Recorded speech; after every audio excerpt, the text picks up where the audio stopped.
Hello students, welcome to my channel. तो आज मैं आपको चैप्टर नंबर 5 अरिथमेटिक प्रोग्रेशंस के एक्सरसाइज 5.3 का क्वेश्चन नंबर 3 का 6th पार्ट करवाने जा रही हूँ। तो इसके जो पिछले सभी पार्ट्स हैं वो मैंने पिछली वीडियोस में करवाए हुए हैं, तो उसका लिंक मैं डिस्क्रिप्शन बॉक्स में डाल दूंगी, तो वहां से जाकर आप देख लीजिएगा। ठीक है, तो क्वेश्चन नंबर 3 में ना हमें एपी की कुछ टर्म्स की वैल्यू दी हुई है और कुछ टर्म्स की वैल्यू हमें फाइंड आउट करने के लिए बोली गई है। ठीक, तो 6th पार्ट में हमें ए की वैल्यू दी है 2।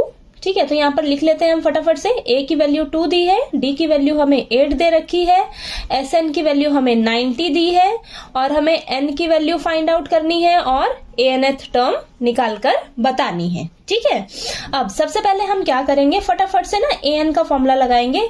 ए एन का फॉर्मूला होता है हमारे पास A plus N minus 1 into D. ठीक है, तो यहाँ A N is equal to A की वैल्यू हमें क्या पता है 2। ठीक है, तो यहाँ पर हमने रख ली। ठीक, प्लस एन की वैल्यू हमें नहीं पता तो एन की जगह हम एन ही रखेंगे। ठीक है, एन माइनस 1 इंटू डी की वैल्यू क्या है आपके पास 8। ठीक है, तो ए और डी की वैल्यू हमें पता है, वो हमने पुट कर ली। ठीक है, अब यहाँ पर हम इसे सॉल्व कर लेते हैं। A N is equal to 2 plus 8 N minus 8। 8 जो है वो एन से भी मल्टीप्लाई होगा और 1 से भी मल्टीप्लाई होगा। ठीक है, ये माइनस 1 है। ठीक, तो यहाँ पर देखिए ये आ गया आपके पास। अब इसे सॉल्व कर लेते हैं और थोड़ा सा, तो यहाँ पर ए एन इज इक्वल टू क्या आ जाएगा हमारे पास 8n माइनस 6, प्लस का 2 है माइनस का 8 है, तो यहाँ पर माइनस 6 आ जाएगा। ठीक है, तो इसे हम मान लेंगे फर्स्ट इक्वेशन। ठीक है, इक्वेशन फर्स्ट मान ली, तो हमारे पास देखिए ए एन की जो वैल्यू है वो एन की फॉर्म में आई है, ये आगे चल के हम यूज करेंगे। अब देखिए हमें एस एन की वैल्यू 90 दे रखी है। ठीक है, तो सबसे पहले हम क्या करेंगे, अब सम का फॉर्मूला लगाएंगे। तो S n is equal to n by 2 a plus a n. ठीक है, ये वाला फॉर्मूला हम लगाएंगे। ठीक, क्यों, क्योंकि देखिए हमें ए एन की वैल्यू यहाँ पर पता है एन की फॉर्म में, तो वो हम यहाँ पर रखेंगे। ठीक है, अब देखिए एस एन का वैल्यू कितना दे रखा है 90। ठीक है, तो यहाँ पर रख लिया हमने। अब यहाँ पर n by 2 as it is और a की वैल्यू कितनी है आपके पास 2 प्लस ए एन की जगह हम रखेंगे 8n माइनस 6। ठीक है, तो ये हमने यूज किया है फ्रॉम इक्वेशन फर्स्ट।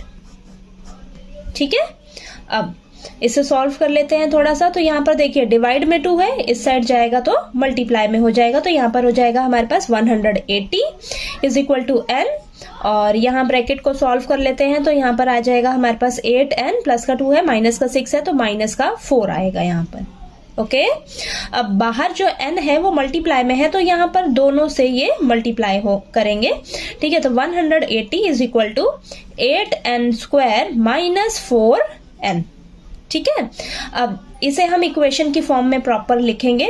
तो यहाँ पर प्लस का 180 है, तो इसको मैं इस साइड लेकर जाऊंगी, तो ये माइनस का 180 हो जाएगा। ठीक है, और इधर 0 बचेगा, तो आपके पास देखिए इक्वेशन क्या बनेगी 8n square minus 4n minus 180 is equal to 0।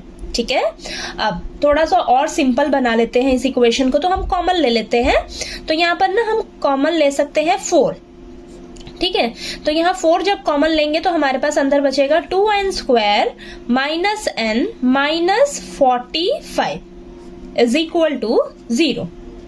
ठीक है, अब यहाँ 4 मल्टीप्लाई में है, तो 0 के नीचे डिवाइड में जाएगा तो ये तो 0 बन जाएगा। ठीक है, तो आपके पास देखिए इक्वेशन क्या बचेगी, यहाँ पर लिख लेते हैं हम। तो हमारे पास इक्वेशन बचेगी 2n square minus n minus 45 is equal to 0। अब इस इक्वेशन को सॉल्व करके हम यहाँ से n की वैल्यू निकालेंगे। ठीक है, तो हमें n की वैल्यू पता लग जाएगी। जैसे ही n की वैल्यू मिलेगी हम इस फर्स्ट इक्वेशन में रख देंगे, तो हमें a nth की वैल्यू मिल जाएगी। ठीक है, तो चलिए इस इक्वेशन को मैं फैक्टराइजेशन मेथड से सॉल्व करने जा रही हूँ। तो फैक्टराइजेशन में मेथड में हम क्या करते हैं, मिडिल टर्म को ना स्प्लिट करते हैं। ठीक है, तो यहाँ पर आप लिख लीजिए 2n स्क्वायर माइनस, अब n के आगे क्या नंबर है आपके पास 1। ठीक है, तो जो भी कोफिशिएंट रहे ना उसकी जगह आपने एक ब्रैकेट लगानी है और बाकी सभी को ना आपने एज इट इज उतार लेना है। ठीक है, तो देखिए सेकेंड स्टेप में आपने क्या करना है, ध्यान से समझिए। n के आगे जो भी नंबर दिया होगा उस नंबर की जगह ना आपने एक ब्रैकेट लगाना है। ठीक है, और बाकी सभी को आपने एज इट इज उतार लेना है। ठीक, अब इस ब्रैकेट में ना देखिए यहाँ पर n के आगे क्या नंबर था, कुछ नंबर नहीं है, यानी कि 1 है। ठीक। तो 1 की जगह आपने एक ब्रैकेट लगाना है। अब इस ब्रैकेट में ना आपने 2 नंबर्स ऐसे ढूंढने हैं जिन्हें हम माइनस करें तो हमारे पास 1 मिले, और जिन्हें हम मल्टीप्लाई करें तो हमें क्या मिलना चाहिए। देखिए n स्क्वायर का कोफिशिएंट क्या है, 2 है, और कांस्टेंट नंबर क्या है, 45 है। ठीक है, तो इन्हें मल्टीप्लाई किया तो 90 आया, यानी कि वो 2 नंबर्स ऐसे होने चाहिए जिन्हें हम मल्टीप्लाई करें तो हमें 90 मिले। ठीक है, अब वो 2 नंबर्स कैसे ढूंढने हैं आपने क्या करना है, इस 90 का ना फटाफट से फैक्टर निकालना है। ठीक है, तो फैक्टर्स निकालेंगे फटाफट से। तो देखिए हमारे पास क्या आएगा, यहाँ पर करती हूं मैं। तो अब देखिए मेरे पास फैक्टर्स क्या आए हैं, 2 इंटू 3 इंटू 3 इंटू 5। तो ये मेरे पास फैक्टर्स आए हैं। ठीक, तो अब इन्हीं फैक्टर्स में से ही वो 2 नंबर्स आपको मिलेंगे। ठीक है, तो देखिए अब हम क्या करेंगे, इन्हीं को आपस में मल्टीप्लाई करके हम देखेंगे कि क्या हमें इनमें से 2 नंबर्स ऐसे मिल रहे हैं जिन्हें हम माइनस करें तो हमें 1 मिले। माइनस ही कि मैं क्यों बोल रही हूँ, क्योंकि आपका देखिए कांस्टेंट नंबर जो है वो माइनस में है। ठीक है, तो वो 2 नंबर्स आपके माइनस ही होंगे। ठीक है, तो यहाँ पर देखिए अगर मैं 2 और 5 को मल्टीप्लाई करूं तो मेरे पास 10 आ रहा है, और 3 और 3 को मल्टीप्लाई करूं तो मेरे पास 9 आ रहा है। तो 10 माइनस 9 करती हूं तो मेरे पास 1 आ रहा है, और 10 इंटू 9 करती हूं तो मेरे पास 90 आ रहा है। ठीक है, तो ये देखिए ध्यान से। ठीक, यानी कि वो 2 नंबर्स आपके कौन से होंगे, 10 और 9। ठीक है, तो ये 2 नंबर्स ढूंढने में ही थोड़ी सी मेहनत करनी है आपने। जैसे ही ये 2 नंबर्स मिलेंगे आपने यहाँ पर रख के अब इसे सॉल्व कर लेना है बस। ठीक है, तो बस आपने ध्यान देना है, जो भी इक्वेशन आपको दी होगी नेक्स्ट स्टेप में आपने क्या करना है, जो मिडिल टर्म है, ठीक है, उसके कोफिशिएंट की जगह आपने ब्रैकेट लगाना है और बाकी सभी को एज इट इज उतार लेना है। ठीक है, अब उस ब्रैकेट में आपने वो 2 नंबर ऐसे ढूंढने हैं जिन्हें आप प्लस माइनस करो तो आपके जो कोफिशिएंट है ना वो मिलना चाहिए। ठीक है, और जिन्हें आप मल्टीप्लाई करो तो आपको क्या मिलना चाहिए, जो n स्क्वायर का कोफिशिएंट और जो कांस्टेंट नंबर है, जो पड़ोसी वाले जो 2 नंबर्स हैं उन्हें मल्टीप्लाई करके जो नंबर आ रहा है वो आपके पास मिलना चाहिए मल्टीप्लाई करके। ठीक है, तो यहाँ पर देखिए मेरे पास 10 और 9 ऐसा नंबर है जिन्हें जब मैं माइनस करती हूँ तो मेरे पास 1 मिल रहा है, और जिन्हें जब मैं मल्टीप्लाई कर रही हूँ तो मुझे 90 मिल रहा है। ठीक है, तो मैंने फैक्टराइजेशन मेथड का अलग से स्पेशली वीडियो बनाया हुआ है, तो अगर आपको समझना हो अच्छे से तो प्लीज आप मेरे वीडियो को जरूर देखिएगा। ठीक है, तो अब इसे हम सॉल्व कर लेते हैं फटाफट से। ठीक है, तो यहाँ पर आ जाएगा 2n square minus 10n plus 9n। तो आपने माइनस भी दोनों के पास अंदर लेके जाना है। ठीक है, तो माइनस प्लस की गलती आपने बिल्कुल नहीं करनी। ओके, तो चलिए इसको सॉल्व कर लेते हैं। तो यहाँ पर देखिए 4 टर्म्स हो गई ना, तो 2 टर्म्स लेनी है आपने। तो यहाँ पर 2n कॉमन लेंगे तो हमारे पास बचेगा n माइनस 5, और यहाँ से प्लस का 9 कॉमन लेंगे तो यहाँ बचेगा n minus 5 is equal to 0। अब यहाँ से लेंगे हम n माइनस 5 कॉमन, और इधर बचेगा 2n plus 9 is equal to 0। तो n minus 5 is equal to 0 एक बार रखेंगे, और एक बार 2n प्लस 9 को 0 के इक्वल रखेंगे। तो n की वैल्यू यहाँ से आ जाएगी 5, माइनस का 5 है, इधर जाकर प्लस का 5 हो जाएगा, और 2n is equal to minus 9। n की वैल्यू हमारे पास आ जाएगी माइनस 9/2। ठीक है, तो देखिए हम ये वाली वैल्यू लेंगे। क्यों, क्योंकि यहां पर लिख देते हैं हम हाउएवर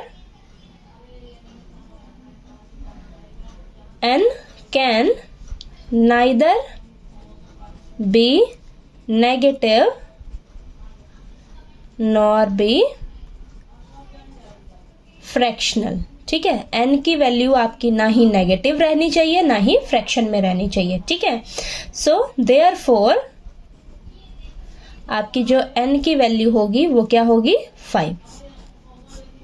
ठीक है, तो हमारी n की वैल्यू क्या हो जाएगी, 5। ठीक, अब हम क्या करेंगे, इक्वेशन फर्स्ट को लेंगे फ्रॉम इक्वेशन फर्स्ट। ठीक है, इक्वेशन फर्स्ट क्या है हमारे पास, देखिए an is equal to 8n minus 6। ठीक है, तो यहाँ पर हम an is equal to n की जगह 5 रखेंगे, तो 8 इंटू 5 माइनस 6। ठीक है, तो यहाँ पर आपके पास सॉल्व करेंगे तो 40 माइनस 6, यानी कि आपके पास an की वैल्यू क्या निकल कर आ जाएगी, 34।